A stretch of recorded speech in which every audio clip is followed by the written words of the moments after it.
Welcome to Live Action Star Wars. I'm Ralph. I'm James. And today we're discussing the season finale of Obi-Wan Kenobi, part 6. Part 6. And we're not doing it alone. Here's Jay and Matt. I'm going to put you over here. Okay. It's hilarious, right? It's amazing. When did I maybe I haven't watched the beginning of this show in a minute or half thinking, but like the skip. Oh my God. It was about midway through the season. I think Ralph just added that, and I had the same reaction as you, Jay. I wasn't expecting it. I thought it was a real button for a split second. I was like, when did that pop?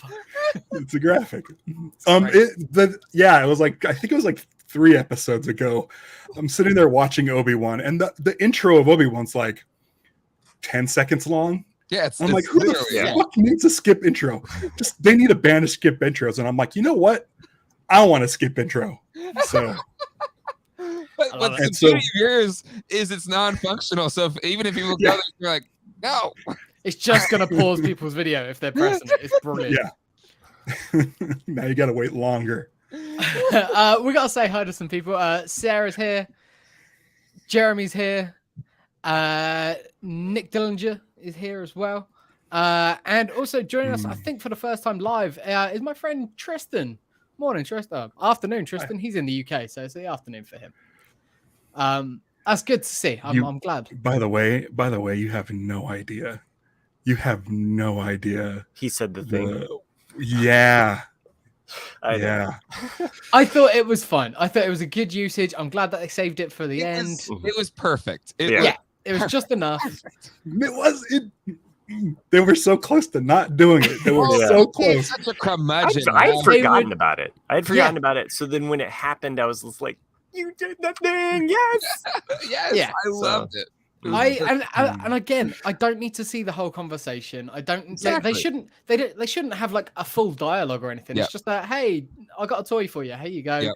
Don't need to see any of that. It's just here's the intro, and then he's gone. And we know Luke is aware of him. Exactly. So it sort of has that mysticism. Yeah. Mm-hmm. Yeah. Tatooine Santa Claus. Exactly. And we know Kenobi's a toy collector. This confirms it. I love it. It's a little fan service for all of us toy collectors out there. So it's still in good condition. It looks like he did a nice paint job on it. I can't wait for tattoo memes in the Geek Dead live stream later, because there's definitely gonna be some of the Leo DiCaprio pointing at the TV. Going, he did it. Yeah. I honestly, when he came out of the ship to greet Princess Leia, and he didn't say it, I was like, perfect. You guys did it. Amazing. You were able to hold it in the whole time. No, it was always going to happen. Again, like you, Matt, I forgot about it. I wasn't sort of waiting for it or expecting it. No, yeah. But I think that's why when it came up and saving it right for the end was just a nice capper. Exactly. Yeah. That was the best way to do it. It was once you had thought it wasn't going to happen, and then they laid it in there. It is the I am Iron Man moment. Am I right? Like, Avengers assemble. But if the show ended there, I think I would have been better. But there was like one more scene after that, which had huge vibes of, have C-3PO's memory erased. Like, it was so tacked on. Listen, can I tell you something? This is hands down my favorite Star Wars show. Yeah. Easily. Absolutely. Sound like it, because you didn't like the hello there. Right, here we go. From beginning to end, I love the arcs. I love the arcs of all of these characters, and for those naysayers of a certain character, I love where it goes. Because it goes to the trueness of a Jedi, and sometimes we don't have to slash them down. Everybody loved like the troubled warrior aspect of what was that American show with the superhero? Ralph, I know you did a Greatest American Hero? No, it was just out. Peacemaker. Oh, it was like the American show. That's what I think of when I think of an American show. Thank you. Okay, I'm in the right pond here. Okay, so I'm just saying that show had a lot of broken warrior aspects, and we see that moment that I don't know. I liked it. I thought it made her character whole, and I don't know, I whoever thought she was a bad actor, like this is not their show for them, because they can go. They're crazy. Like that, she was amazing. And that last scene with her, everyone did. I thought they can go kick rocks. Joel Edgerton as well just was fantastic in all of his scenes. Really was. Like right from the not that patient sort of thing, like like bit at the beginning to right through to the end, where he asks if he wants to meet him. Like he was great. He was pitch perfect. Stevie posted this, and I'll come clean on this. Listen, like the whole last 15 minutes. Yeah, I was done. So I was completely done. Before we like dig into specifics about the episode, like this really felt like the end, like Return of the King, like multiple endings hitting round, like going round, hitting every character, hitting every story, every single thread.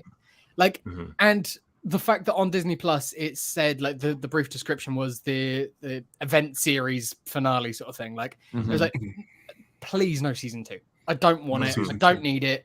Just this, and it's even so perfectly done. Even with Ewan McGregor being like, I could do some more Obi-Wan.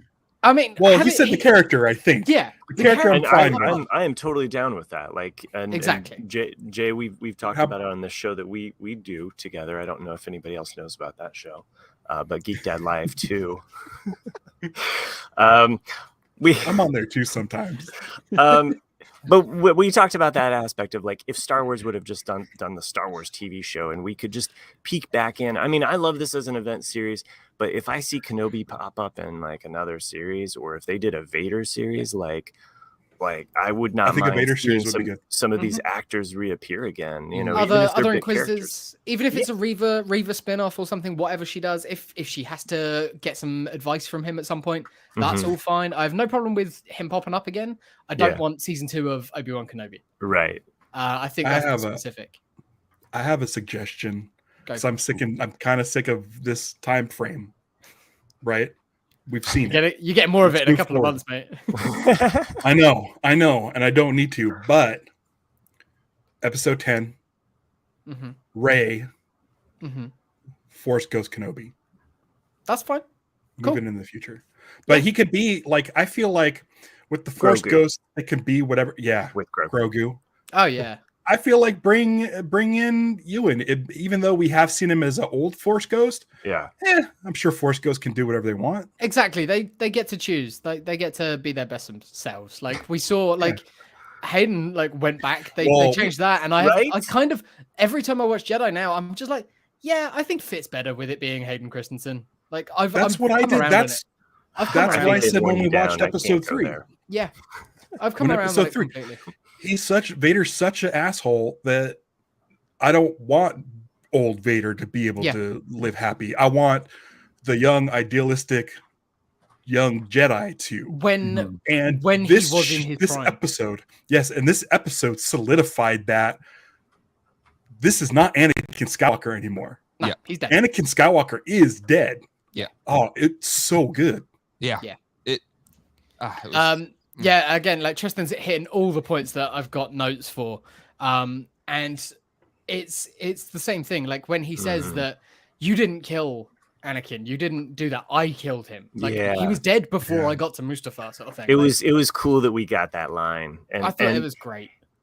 And to me, there was one thing going into this series that I was hoping that they would take a cue from a cartoon show. I know you guys don't do cartoon shows, but one of my favorite moments though is just that split. And I thought, and even when I heard that Hayden was coming back, I thought, please, if we're gonna see him, either we're gonna get a flashback or we got to see partial face coming through the Vader, and we got both, and I'm so satisfied. Like big hugs, like that. The way they did the voice as well, where it would crack between, and I feel like we even got like a little bit that was sounded more like the Sebastian Shaw voice, than Hayden's voice, just right in between there, somewhere. Like it sort of hit all 3 different voices. We got Hayden, we got James Earl Jones, we've got.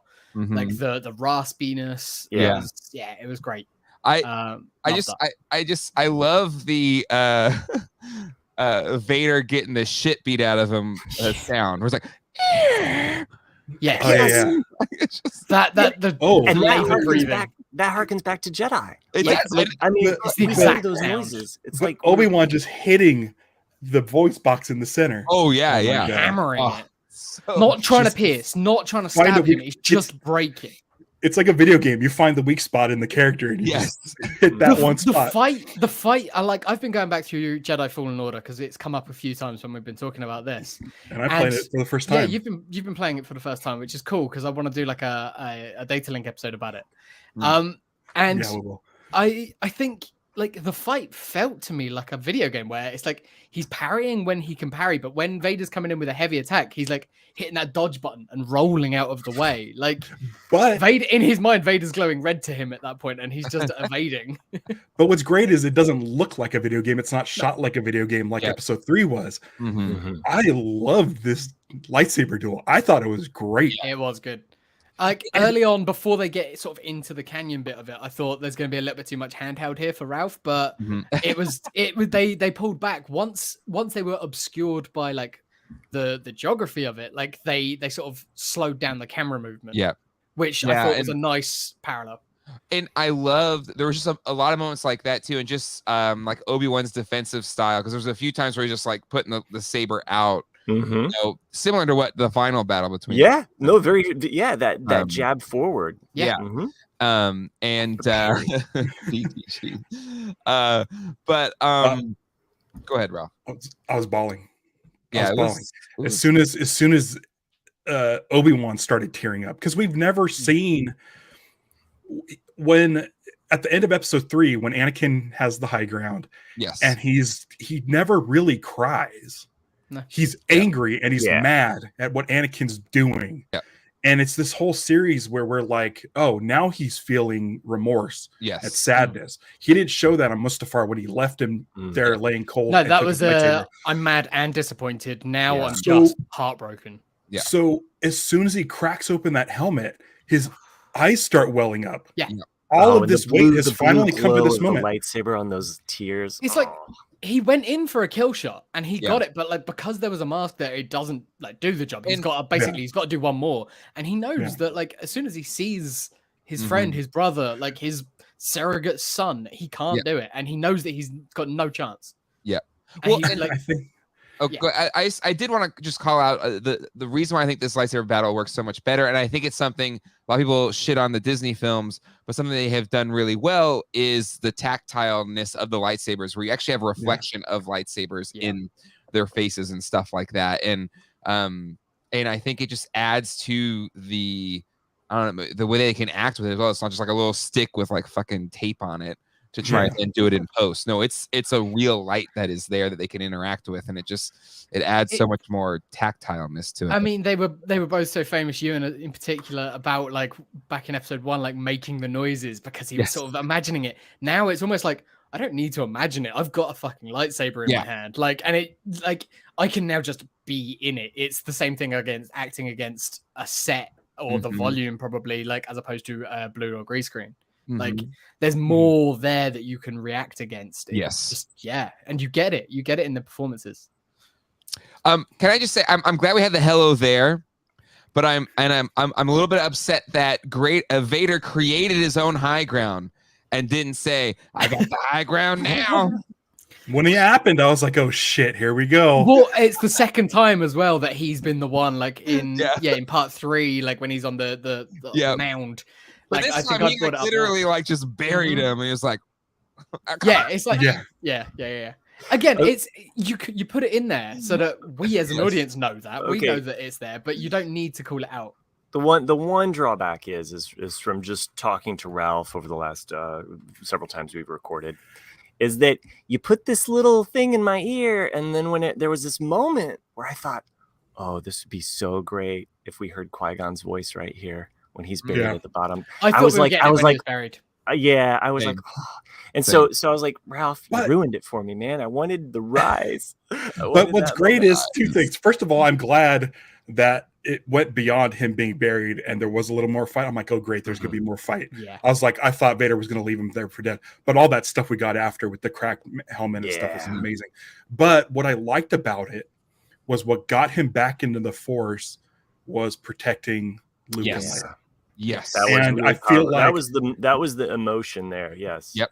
It's kind of what the series is based around, is why Obi-Wan is still out there, right? Is because of these two. Yeah. Oh my God. Speaking of which, the moment where Obi-Wan says, this is a whole, like, seriously, like, from the time he was buried until the very end of the episode, I was like fucking bawling. When Obi-Wan says that he knew her parents was just too much. That part was the part that, like, when he started talking about the mom. It was for me, like, I didn't, first time watching it through, I wasn't welling up. I was sort of so in it, I was so hyper focused on watching it that I didn't, but I've had a chance to watch it twice, and that time just uncontrollable. Like, it was just as soon as he starts describing them, and what's the line? I had to make a note of it. It's exceptional. He refers to them both as exceptional parents. And it just hit so hard. It was amazing. I want the meme though, where it's like Luke and Leia on Endor, and he's like, "Tell me about my mother," and she's like thinking back to when she's 10, and she's like, "Nah, I'm not gonna tell you that." I'm not gonna. That's for me. I could tell you about the time I met Kenobi and we hung out. But the thing is, they never really, all three of them never had a scene together. No. Yeah. I mean, and again, we talked about it when we were talking about, like, why does Leia know Obi-Wan? Why does she know him as Ben? You can justify it because she's being formal in the message in case it gets intercepted. Yep. She's excited. Ben Kenobi, where is he? Like that. Like, it's the thrill of it. It's that, oh my God, he's come to rescue me again. Yep. She doesn't give a shit about Luke at that point. It's she knows Ben Kenobi hears that name. She knows that name. She knows. Yep. Yeah. She knows she's safe. Like, he's not going to let her, like, come to harm. So Obi-Wan tells Leia the best attributes that she got from Anakin and Padme. Yes. What did Luke get? The whiny side of Anakin, and then what? And then, like, what from Padme? Not afraid. He's never afraid. Yeah. He says it here. He's like, it's I'm not afraid, and like Owen's like, I know. It says the same thing on Dagobah, and it's like that sort of no fear is there. How many fanboys were quoting Yoda at that moment? Yeah, exactly. But I also thought Padme, to her death, as she was dying, there's still good in him. So he carries over that sense of hope from Padme. And that's what helped turn Vader back. The perseverance in belief. Like, Obi-Wan's done with it. Obi-Wan knows that Anakin is dead. He doesn't think that there's a redemption there anymore. Like, he hoped it, and for a while, I think probably up until this fight, he thought that there was a sliver of a chance. But he saw that Anakin was dead. Anakin proclaimed himself dead. And so, I think Luke's determination that there is still good in him is, I think that comes from Padme. That's going to be really fun to revisit that scene of Obi-Wan and Luke in the in Obi-Wan's house. Even like, I was even thinking about, like, so now we know that he does give them the toy, and how he gives them the toy. The first introduction to Obi-Wan and Luke, or Ben as he'll know him, but the idea that, like, when we see him playing with that little toy, maybe he's thinking about Ben, maybe he's thinking about, like, all of the adventures he could be having, but he's still stuck at home. And lo and behold, here comes droids with the message. And that crazy old wizard who's maybe been around once again, like once or twice in the intervening years, or he's happened to see him in Anchorhead, like, just in passing. But, like, it's like, no, stay away from him, Luke. Like, Well, and it does set up the idea that there are these other instances that occur with Owen and the family, and that perhaps, I mean, at least in the comics, Kenobi is protecting them, and he's they defended them a couple of times. And then he had his kind of, like, post, whatever get up. The Sideshow Collectibles. That statue with the light and the great brown robe. Love it. It was a good look, and I'm glad that, like, he got there. With the classic robes, with the new robe over the top, sort of thing. Like, it's really good. Really, and I like that comment. I love that as he left, he called him Darth. Yeah. So Anakin's dead now. He's Darth, and he can just refer to him as that. Yeah. Oh, and the lightsaber slash. Oh my gosh, the lightsaber slash, because we see as the helmet is removed, I always saw that scar, and I thought, oh, he's gonna get that in episode 3. Okay, Ahsoka's gonna give it to him, and then now I didn't even realize that. I didn't. That's great. Yeah. He does have like a really distinct scar over his. Yeah, he doesn't have that. He doesn't have that in episode 3. I guess you don't see him. You see it. You see it in episode 6 when he takes off the helmet. You see it, but he doesn't get it in episode 3. You don't see it with the battle with Ahsoka. And so now when it happened, I was like, oh my god, like we got that. Okay. Yeah, so that's excellent. Yeah, I didn't notice that either. So I suppose because I've watched it once. I didn't watch it like 10 more times apparently. Yeah. Well, there's stuff it's rewarding. You go back and you notice these things. So for the fans that didn't notice it, sorry, Jay. No, I mean I thought that it was really like just playing like a piece of music, but still it gave us some rewarding moments. It wasn't like, I mean, I really thought, based on where it was left in the last episode, oh, this is what's going to happen, or he's going to do this, and it still surprised me, especially even what they did with Reva. I thought she was going to the dark side. Like I kept looking for the Sith eye. She never had the Sith eyes, I always thought that was a tell on her. Yeah. And I kept like looking for that as she was coming back, and I loved the flashes that she has of Anakin, and just that was done really nicely. Yeah. So like I thought I don't think those two, I think is dramatic timeline where they're happening at the same time. Like I think that's just for the editing of the show. I would think that like in the actual timeline that is happening a little bit later. She took a little bit of time to heal up and then get to Tatooine, and then so that when he's leaving and he fears for Luke, I think that's more like when she's first attacking or something to sort of just work out the time. Otherwise, it's very convenient, like just getting there and everything. When she was chasing Luke, I was like, there's no way she's going to kill. Well, I know she's not going to kill Luke, but I'm like, how is she going to bring herself to do that in the first place? And I'm like, and there's no way Obi-Wan's going to get there in time to save him. Yes. I think I don't think they're happening concurrently. I think like that is a little bit later, and that is as Ben is leaving that planet, wherever he was. Yeah. That's when she's maybe first approaching the homestead or something.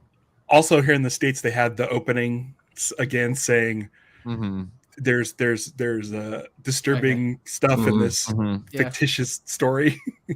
I don't know. I think that it's beneficial. I think put it on everything. I don't know why they region lock that. If it's going to be like potentially upsetting for some people, like put it on everywhere. I think you should put it on, because there's going to be people everywhere in the world that are going to be affected by those things. Like I don't have a problem with those sorts of warnings. Chuck them on. If but again, it's like a little. That's beneficial. It's like a little bit of a spoiler. It clues you into Order 66, but it's okay. Yeah, it's fine. It's okay. I love that. I thought her not having to be talked down from it. She's doing it herself. She's getting there on her own. It's her. She's redeeming herself, and I think that's more impactful. It's more important for her journey that she wasn't ever there for Vader. Like she thought she had to become that monster. Like she was created by Vader essentially in that form that she was there. Well, I mean, and that goes true with trauma. Like trauma begets trauma. Absolutely. Like, there's people that like inflict the trauma on other people, and then they've created another trauma monster. And so, I think that is true. You have to break that cycle yourself. Yeah, and I mean, so that's the tears, and then like. As Stevie said, like maybe we get a Reva story, or maybe she appears in some other, like do a comic of like her protecting younglings or something like that, or like going out and being on the path now. Maybe that's her journey. I'm glad they didn't force it, but it would have been cool to see her healing the lightsaber or burying it and just being like, oh, there's so many lightsabers buried around the homestead here. The Lars Luke homestead. Clearly isn't a digger kid. Like he's He just see these. I just see. Yeah, there's gonna be a meme with just an old guy with a metal detector on the beach on the sand dune. Everyone gives him Anakin's lightsaber. He's like, oh, what is it? It's your father's lightsaber. Oh, what? Like those 5 that I've got back at home? They're all red. What's going on? Like, they're all red. Oh, they make them in blue. Also, another call out to Rey, and when Obi-Wan is just like lifting all of the rocks and oh sure, like that was a cool, just relentless. Jedi training with floaty rocks is more important than it seems. Yeah, you know.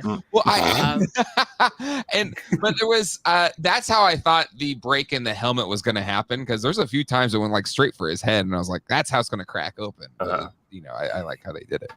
Yeah. Yeah. Mike points out she's still got a hole in her. Like, yeah, she definitely felt weaker. Like, even when she's in the market, in the market at the start, like. I was just my note here is Reva's hurt two ways. Like, she's hurt physically, she's hurt emotionally. Like, she is a wreck. And I think if she was at full strength, at full capacity, when she's walking into the homestead, she would have been able to sense exactly where Owen and Beru were. Taken them all out. They would have there wouldn't have been any sort of fight really there. But she is competent. Well, and that's where, to me, it's like it's what worked for the Rey and Kylo Ren showdown. We're like, how could she beat this guy? He's like, well, he was just shot by a crossbow in the gut. Yeah, exactly. Very similar spot as well. Yeah. And so the same is kind of true here. It's like she's hobbled. So that's how Owen and Beru can kind of, like, you know, at least put up somewhat of a fight. Yeah. I thought it's funny. With Beru, I can hear a certain section of fanboys saying, "Oh, now she's like a strong female character." But what I liked about it, when she went to get the rifle, I was like, "Geez, are women gonna get rifles now?" But what I like about it, though, if you look at Aunt Beru from Star Wars, she's the one that's sort of like is okay with Luke being like his father and being sort of the strong. We've always thought of her in his corner, really. Exactly. I mean, it seems that way. And again, like, and she's sassing out Owen as well. It's like, Ben's gone. It's like, yeah, whose fault is that? Yeah. Like, you're the fucking one who sent him away. He was our Jedi. He was our protector. Yeah. I will say, because I think, you know, on our stream, I talked about how, okay, well, they're clearly going to do kind of the Darth Maul, but in this place, Reva's going to be the Darth Maul, and that'll be the shadow. But I like that it was actually Owen and Beru, and like that was the fight, and showing how they were prepared for the fight and understood the responsibility beyond just like raising a kid. But I love that, and I guess Mike clearly doesn't like Reva, and but I do get the idea. Just like, I just want to focus on this other fight, but I thought it was actually a pretty compelling. Or a more compelling story than Obi-Wan is kind of like a final boss fight, right? After the big boss fight kind of thing. I like it was more emotional and a better story. I agree. I thought. No, well, I to your point, like, we didn't need another big lightsaber battle, and just for the just to prove what we can kill someone. So I like the healing aspect or the character's journey. Like, I feel like that.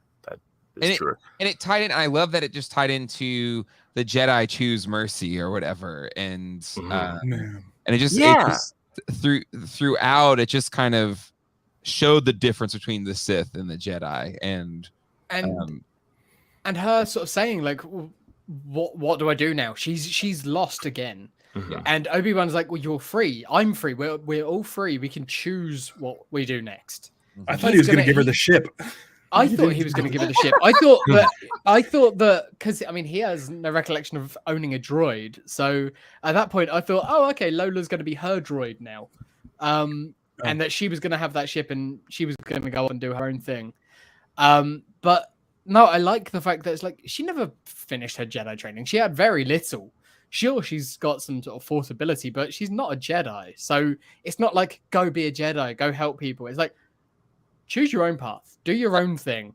I'm a Jedi. That's kind of what I've got to do. And he's owning it again at that point. Like, it's before he does it, but like by the end, he's got his robes on. He's got his lightsaber on his waist. Like, he's not hiding so much anymore. Like, he's not going to be blatant and obvious about it. Sure.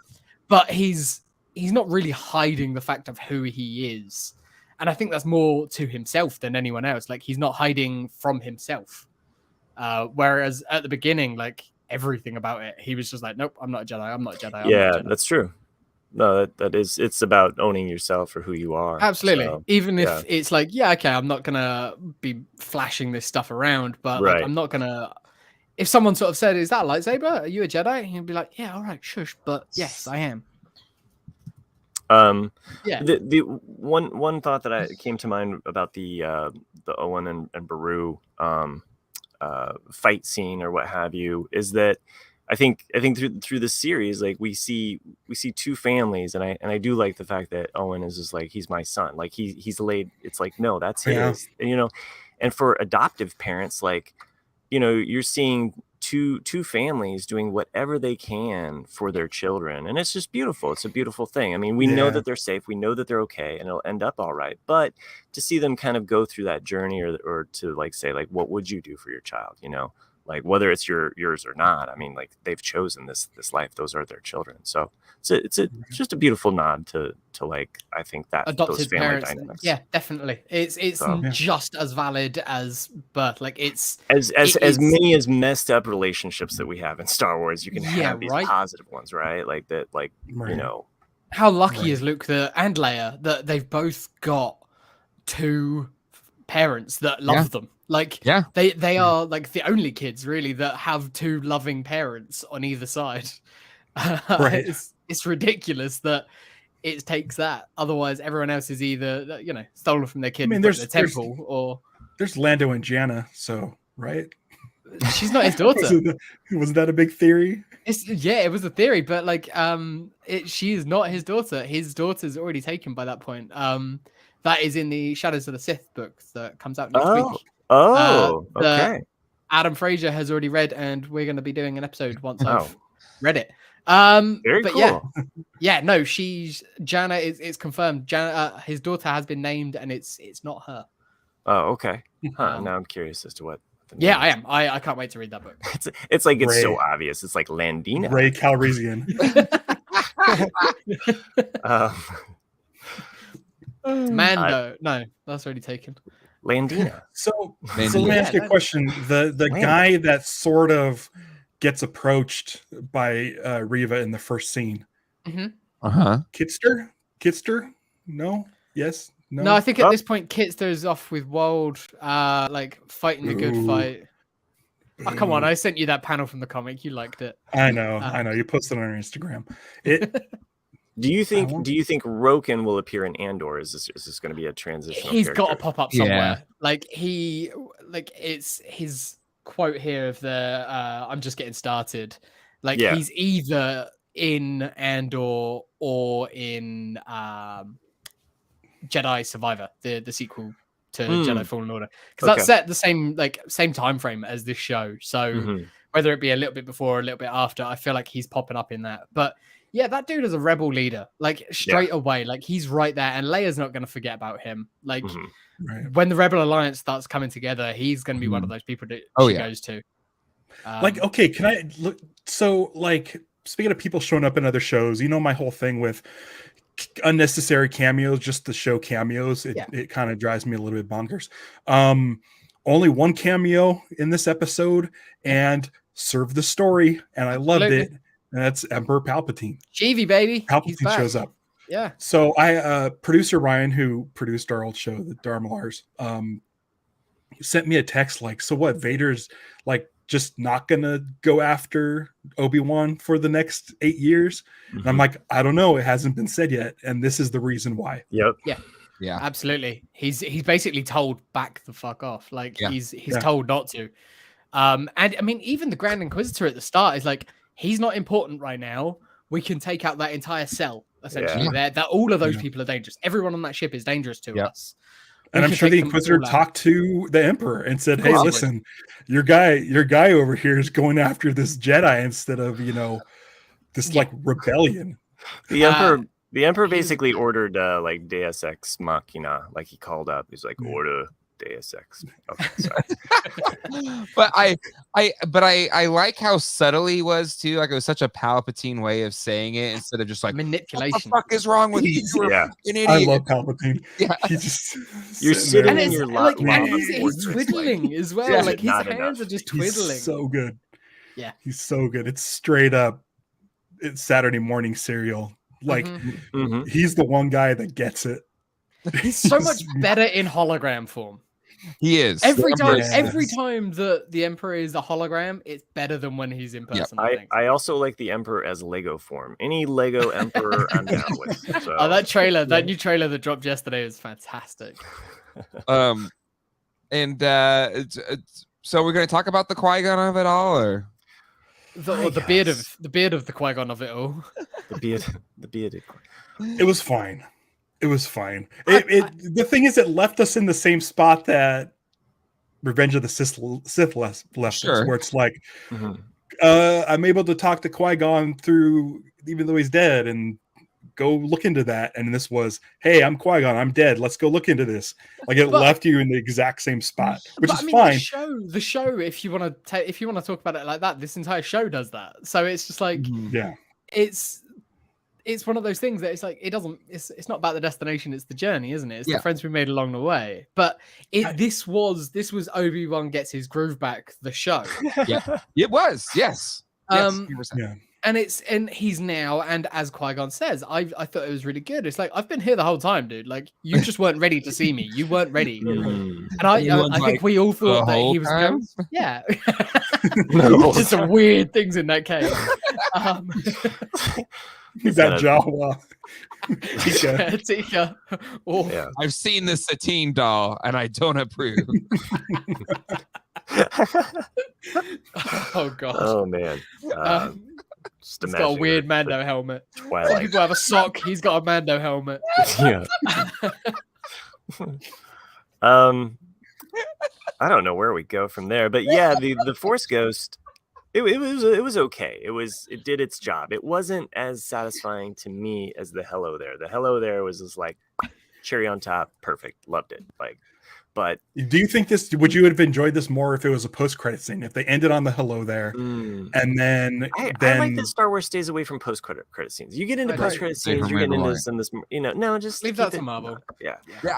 My only thought is that Ralph, again, you ruined it. I wanted there to be a rise moment. I wanted it in the darkest hour. Right.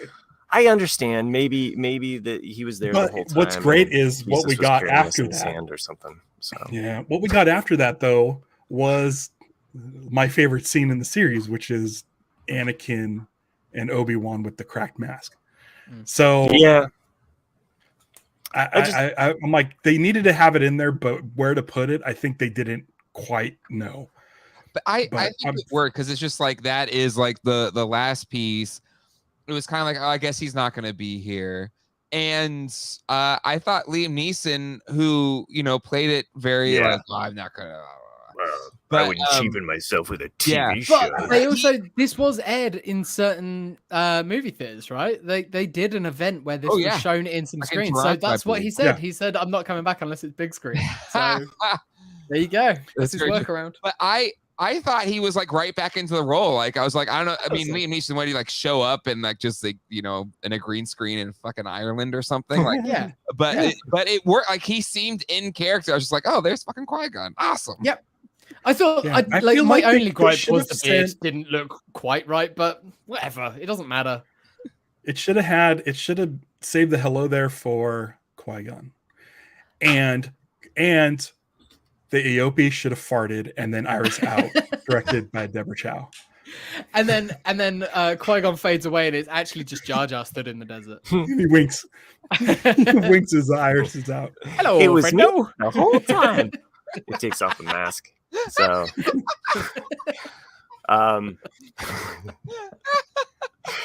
Jar Jar takes off his mask. It's Kathleen Kennedy, and then everything.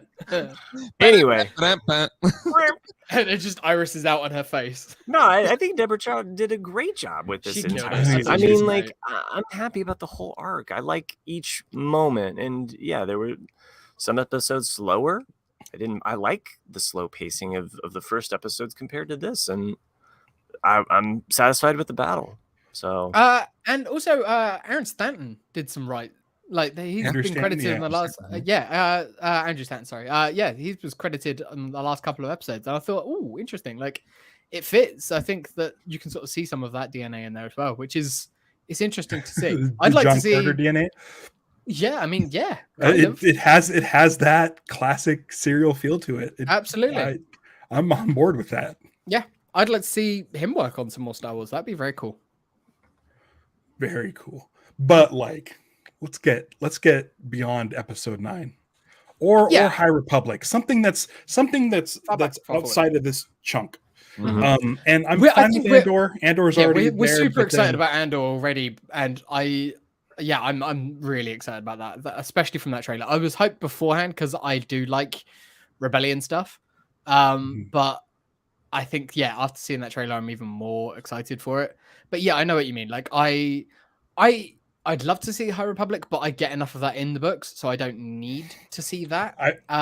But go beyond 9. Like I feel all for it. What the issue is with living in this timeline is we know everything that happened, and so when something new happens within that timeline, we start speculating on how this is going to connect to this, and then Matt gets disappointed that it doesn't happen. So you know what I mean? Like if we move like just outside of this chunk of time, it's all new characters. We don't know their fate going into it. We don't know, the twists. We don't know anything. Yeah. I want to be surprised by Star Wars. And there were some surprises in this, but I still know Darth Vader's going to live. Obi-Wan's going to live. Luke and Leia. I mean, Reva was kind of the questionable character, really, like that we don't know. And I guess Roken, but like and Tala. Those three. But again, like we lost one of them. We lost like probably the one that was the most beloved out of the three of them. The newbies, yeah. So it's interesting. I mean, even Lola survived, which I was just like, she can go. She can go. We're gonna get a special edition Star Wars with Lola put in there, and they just edit it so that Leia has always got that holster on under whatever she's already wearing. I did have to like do a Google image search of her Endor costume because I was like, is that the same holster? It's not. It's different. Oh, would it fit? Would it fit? Well, because you get it, right? You get a leather. She can add some leather to it. Yeah. She's definitely into the fingerless gloves. You know what I mean? Yeah. She's like, but they have spaceships. They can figure out a belt. I was worried that when Lola was with him, I was like, oh my god, is like Lola gonna come in and like Tinkerbell this shit as this lightsaber's coming down and like block a thing? Like, thankfully that didn't happen. That would have been too Disney. He's really anti-droid. That's why he had to like bring Lola back. He was just like, technology. I don't own droids. I will borrow them. I will use them, but I don't ever want to own one. I don't seem to remember. He's got one burner droid. That's one of my favorite memes. And then it's like, what's his R2 unit? R4. Yeah. But he didn't own it. I feel like he's more about droids' rights. Yeah, it's droid's rights. It's he's like, I don't seem to remember owning one. It's like he goes into work and it's like you have a computer at work that you use, but you're like, it's your work laptop. Like that's why in episode 3, like when his head gets fucking cut off, I'm like, shit. Everyone's like, nah, don't care.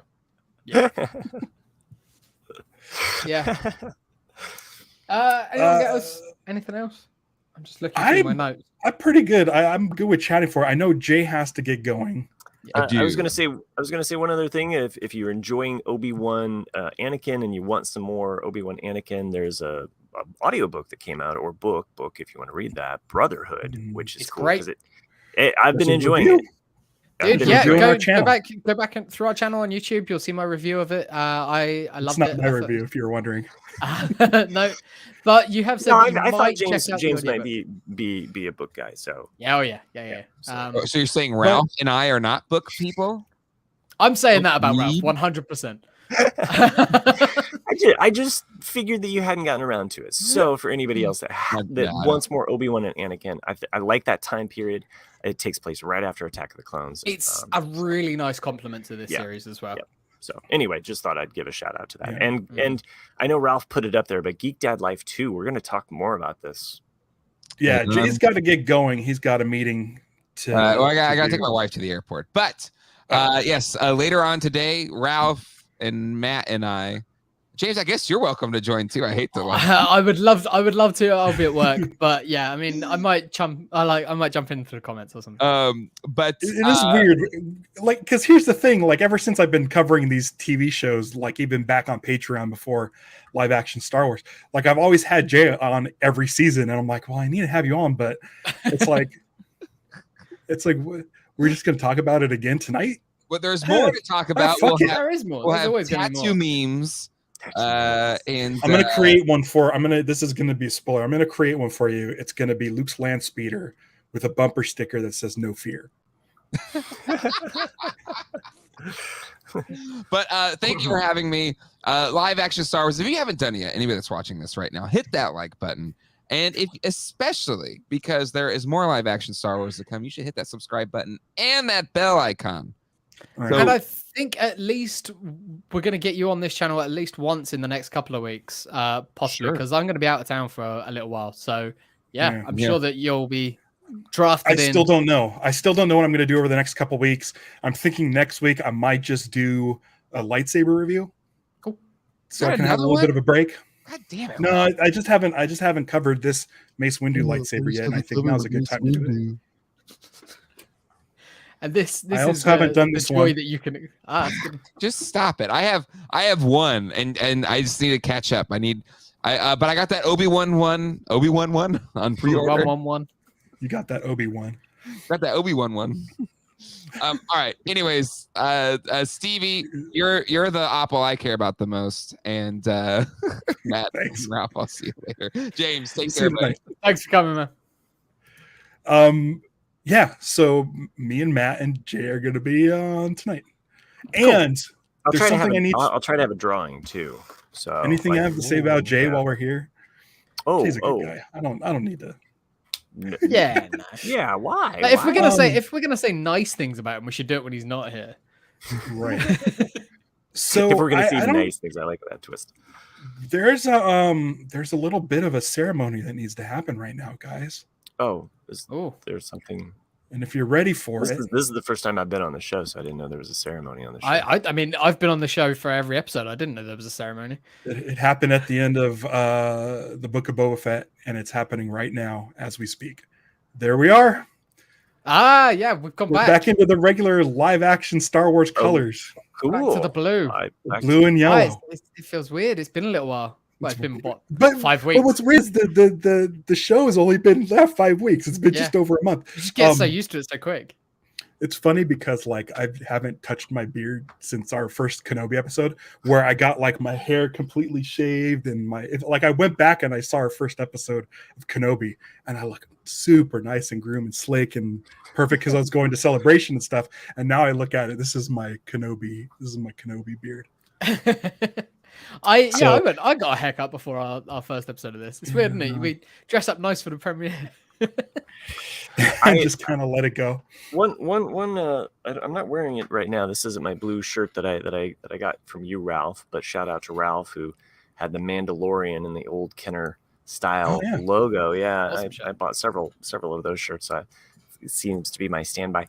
One request: if you could just make one that just says Ben Kenobi in the Kenner in the font. I think that would be kind of cool. I mean, sure, you could do Obi-Wan, but it's kind of cool, like I'm just putting spitballing here. It's like the Kenner. It's like the Kenner font. So the Kenner font's so cool. I love that Kenner. Yeah, I'm running out of these shirts. So I need. I'm gonna try and look in because we've got our merch.liveactionstarwars.com, which is great, and it does ship worldwide. The shipping's not the worst, but I am looking into ways that we can get a more localized version of that in the UK as well. So if anyone over here wants to get some with I can send you the files.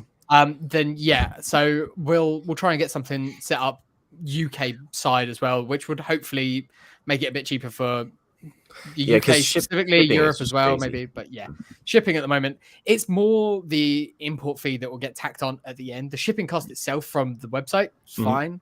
Then you've run the risk of getting hit with the import because a lot of this country are idiots. Really? Couldn't know what that's like. Yeah. So I was going to make a shirt because yesterday there was I just posted a thing saying that there's hate out there. You don't have to be part of the hate. If you want to join us, we're positive and posted that tweet out. And yeah, I think I saw that Instagram. I liked that, like. Well, here's the thing. I like that. So here's the thing. I decided I'm gonna create a banner for that, and so I did the "Don't give in to hate, celebrate the love," which is what we say at the end of each episode. And in true Ralph fashion, I went and changed the design after James had posted it. So it's now I can change it. I can change it. No, don't worry about it. Right, don't worry about it. But I'm thinking of taking that artwork and putting it on shirts for our thing. But I think so that'd be now a really nice backup shirt. Yeah. Live action styles on the front, that on the back. And I'm just looking in the chat here. Studio Hench mentions honestly, this Obi-Wan Vader fight was a lot closer to the one I imagined during the 80s and 90s. So yes, me too. I agree. For me, this is like closer to probably what I thought it would have been like, And also people who may have had complaints about the first of their fights in this series because Obi-Wan just ran away and was acting like a wuss and whatever. Yeah. As soon as you get through the whole thing, you get what you want. Like we got 2 rounds. We got 2 rounds in this fight alone because like round 1 when they're first going at it, Vader's on the aggressive side and he's winning. Like he buries Obi-Wan. Like he wins round 1 of this. But then once Obi-Wan rises up, it's all Obi-Wan. Like he just destroys, and he finds that 5th gear. Like when your back's against the wall, when you got nothing in the tank. I think that sort of shows as well that like he's still all together. He's still human. Like whereas Vader, he's gonna be slower. He's gonna be sluggier. We've seen his fighting styles changed from when he was Anakin to Vader. He is now just a brute. Right. So that's gonna wear him out a lot quicker. It's Ali and the rope-a-dope. Like it's kind of a similar thing. It's like Obi-Wan took the hits for a long time. And then he came back and he's like, I can still go. I can do this all day sort of situation. And then he just comes in and he whips at Anakin. He doesn't need the high ground to be able to beat him so much. And I think Tristan in one of the comments, I didn't mark it, but he mentioned something that I really liked as well. It's like after their face mask little chat, Anakin's ready to go again. He knows that he's not going to be able to go at full strength or anything, but he's like, that's why I will destroy you. Yeah. And Obi-Wan's like, I don't need to do this. You're beaten already. Like, I'm not going to kill you, but I'm just going to walk away. And that's when he just says goodbye and leaves. And it's like, he should have said goodbye there. Yeah. Goodbye there. Goodbye there. Bye. One other thing about the fight that I wanted to point out or mention, because I hadn't seen them ever do this in the prequels. Or even in the Clone Wars per se, until we saw it in that flashback fight. They go back to back, and they're back, and we see it again in this fight. And I liked the callback. I like the fact that there's so many callbacks in this fight, but they're subtly done. Like there's callbacks to that fight. There's callbacks to Battle of the Heroes. There's callbacks. Well, it's call forwards to, as you guys pointed out, like the sort of the jabbing, the parry forward, the Death Star fight. It's all there, and it's all in this one. Like it's every element and every sort of iteration of their style and training and fighting. It's all in there, and it's done excellently well. Speaking of Battle of the Heroes, a lot of people have been complaining about the score because, of course, they are. But we get the Imperial March, we get Princess Leia's theme, we get the Force theme in this. This is a bridge. This is a setting up of Star Wars Episode 4, where you don't have the Imperial March. Where Obi-Wan's character, his motif is the Force theme. The Force theme was Obi-Wan's theme in the original. And then you have Princess Leia's theme. Now she's Princess Leia, the person we know. I like the moments when they came in. It was fun. I didn't need to be like, boom, here it is again, here it is again, here it is again. Am I right in thinking that we got the old like Imperial theme when the Star Destroyer is chasing the transport? Yeah. Well, we got it when it was the pan out moment. Okay, it was when they panned out from Vader sitting there after the conversation with Palpy. That was when they finally like hit it with the bump, and I was like, oh, there it is. And again, like just that asteroid, just the transport and the Star Destroyer. the parallels between that and the Tantive 4 like escape from the beginning of A New Hope, they're right there. Obviously, this one's ducking and weaving a little bit more, but when it does get hit that first time, we see it from the same angle, and where it gets hit on the ship, it's the same sort of bolt hit that the Star Destroyer, the Devastator, the same bloody Star Destroyer hits it, and it's the same one that hits the Tantive, and it's, you know, he's pursuing Leia. It also reminded me of Empire, you know, in that moment where like they're like right after the Falcon. Why aren't they sending out fighters? They're just pursuing it. Exactly. They're not. This is not protocol to send out riding fighters them for down. Yeah, they're chasing after it. And if anybody has a problem with the timeline, by the way, just go back to Empire and figure out the exact timeline that takes place between all of those events. Exactly. Supposedly, yeah. I mean, how long was Luke on Dagobah? How long were they in the asteroid field?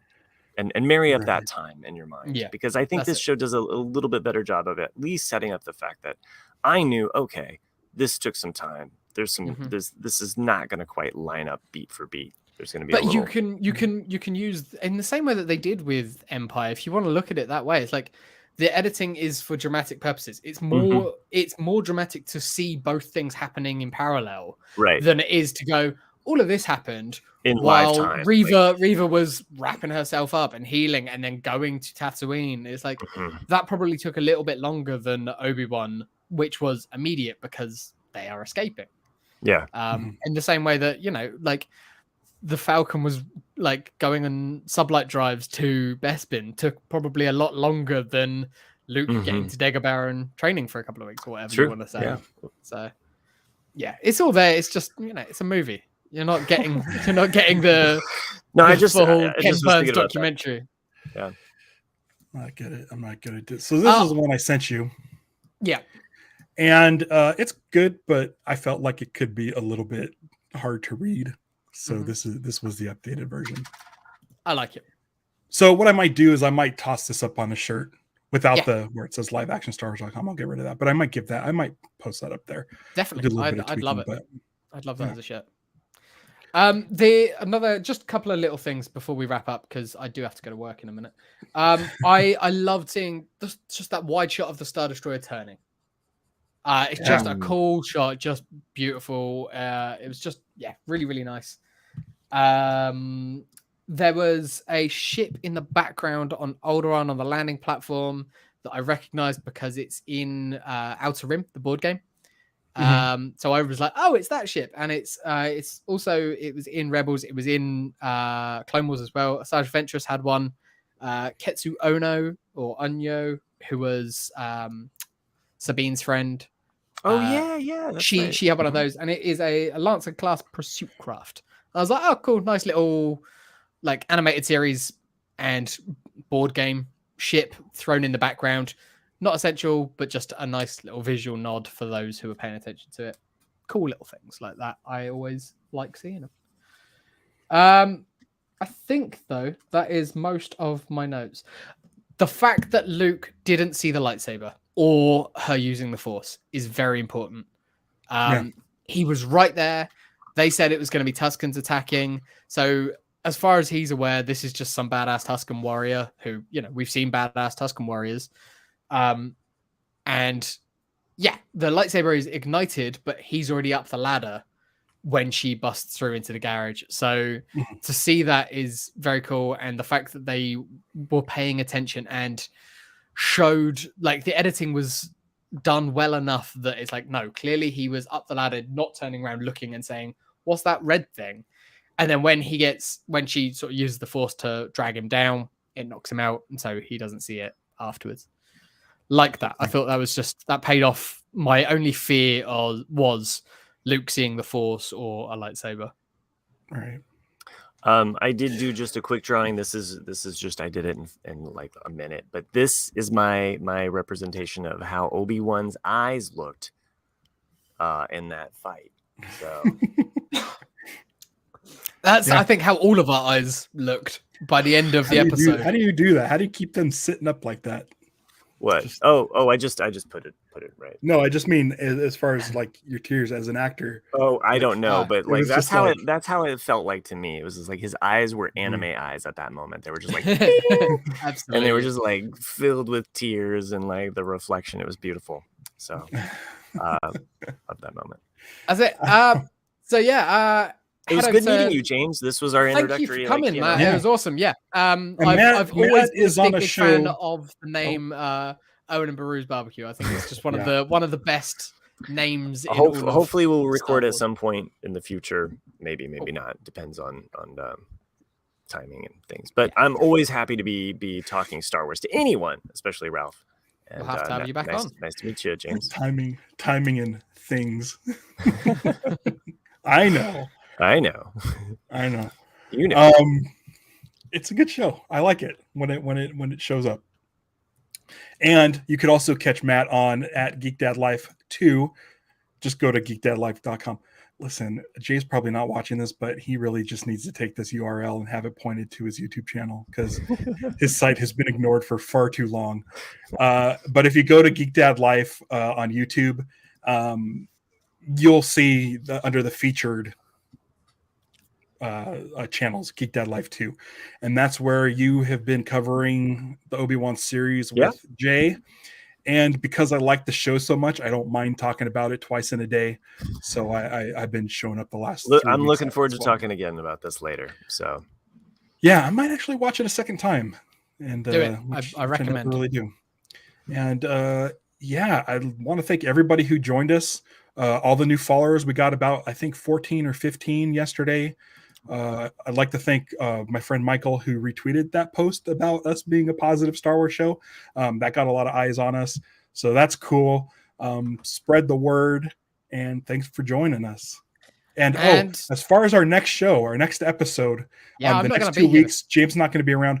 So make sure if you're listening to this on the audio feed, make sure you follow us on YouTube so that you know what our next regular episode will be. And I believe if you it's happen my to pick. be watching this or listening to this and you are in Austin, Texas next week, send me a message on Twitter and we can go for a beer. That'd be awesome. I'd love to meet some of people that enjoy the show. Right. And I think my pick is next. Yeah. Should I just let them know now what we're going to be talking about? Go for it. It's going to be in what, 3 weeks time? In 3 weeks, our next 3 weeks regular time. episode. We're going to talk about Star Wars 1977. Whoa. We We're have to. After this series, we have to. Yeah. So Great. look forward to That's that. perfect because I already know what my pick is after that. Oh no. No, it's I'm good. afraid. Don't be Okay. afraid. You'll enjoy it. You will be. You will be. Everybody, thank you for coming. Thank you for joining us. Don't give in to hate.